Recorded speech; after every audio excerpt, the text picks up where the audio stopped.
We all know the isekai genre. Love it or hate it, it's popular and overdone in anime and manga. But it's also very popular in manhwa as well. For those of you that don't know, a manhwa is a Korean comic, which is usually in color and a webcomic. As you would expect, similar to isekai in the anime and manga department, there's a mix of good and generic, boring isekai in manhwa. However, there is a new genre that's recently grown in popularity in manhwa that's very similar to isekai, and I'm not really sure what to call it. Basically, there's usually some type of dungeon or portal, and there are hunters that go into these dungeons or towers or portals to defeat monsters and bosses.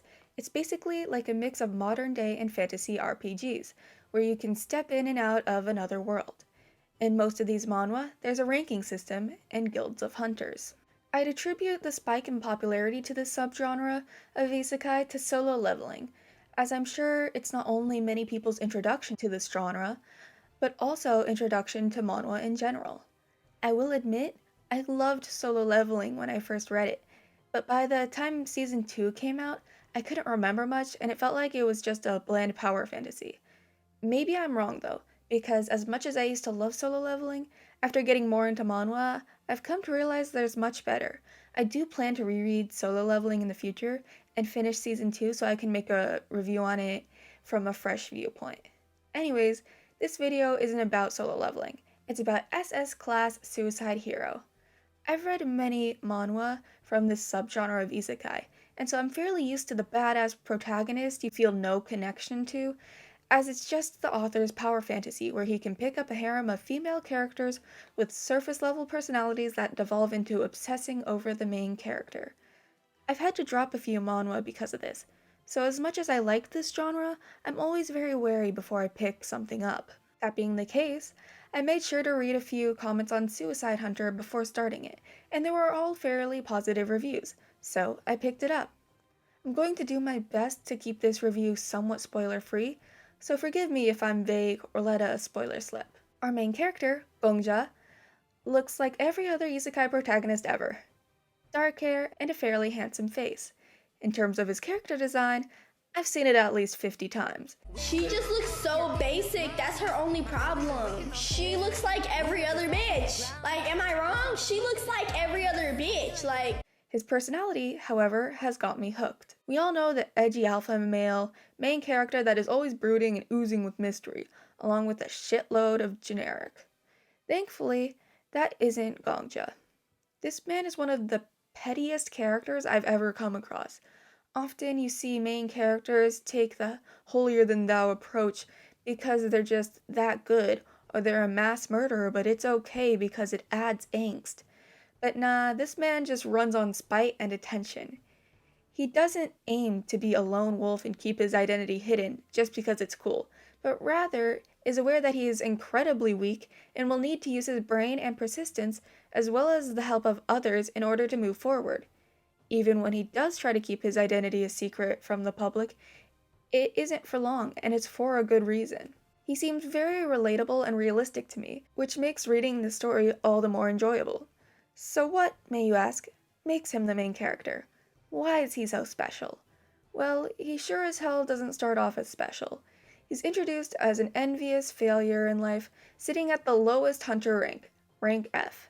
He's incredibly jealous of the attention and strength of the current number 1 hunter, the Flame Emperor. The tower rewards his over-the-top jealousy with an S-Class skill, the ability to copy anybody's skills, but only if they kill him. Gongja is absolutely devastated with this seemingly useless skill, and goes out to drink his sorrows away. In an unfortunate turn of events, he ends up seeing something he shouldn't have, and gets killed by the Flame Emperor. In his death, he copies one of the Flame Emperor's skills that allows him to go back 24 hours every time he dies. Once he learns this, the guy does what any sensible person would do and goes straight for revenge, his goal being to kill the arrogant Flame Emperor. But how do you kill someone who has the skill to be revived 24 hours before their death? That's easy, just go back to before they gained the skill. And Gongja does exactly that, by killing himself thousands of times In order to go back to the day the Flame Emperor received the skill that makes him immortal in order to kill him. Are you starting to get why I said he's petty? Gongja later gains a mentor of some sorts through means I shall not specify, and their dynamic is hilarious. While his mentor wants Gongja to proceed by training his ass off and becoming strong as hell, Gongja has different plans, using his future knowledge to his advantage. The mentor often calls him out for saying that he's cheating, but Gongja just shrugs his actions off as being talented. Their arguments are always amusing to read. Another thing I like about the writing is that while Gongja is a very lucky person, it's addressed and even a running gag in the series. An additional detail I really appreciate about this manhwa is that the tower is hinted to be more than what meets the eye. One of my biggest annoyances within this genre is that while the tower or dungeon or portal randomly showed up one day, that's where their lore ends. The extent of the writing is usually, it's magic, it doesn't need to make sense. Something important to keep in mind when writing magic is that a good fantasy world will have logic behind its magic. Chalking it up to magic equals random stuff popped up is just plain lazy and rushed writing. In a way, Suicide Hunter is like the love child of solo leveling and ReZero. Of course, it's not exactly the same as either, but it does hold similar elements to both series.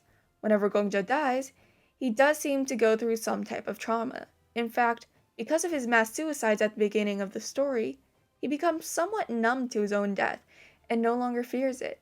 The trauma, however, doesn't seem to be quite on Subaru's scale, or at least not yet, as I'm writing this review after finishing Season 1.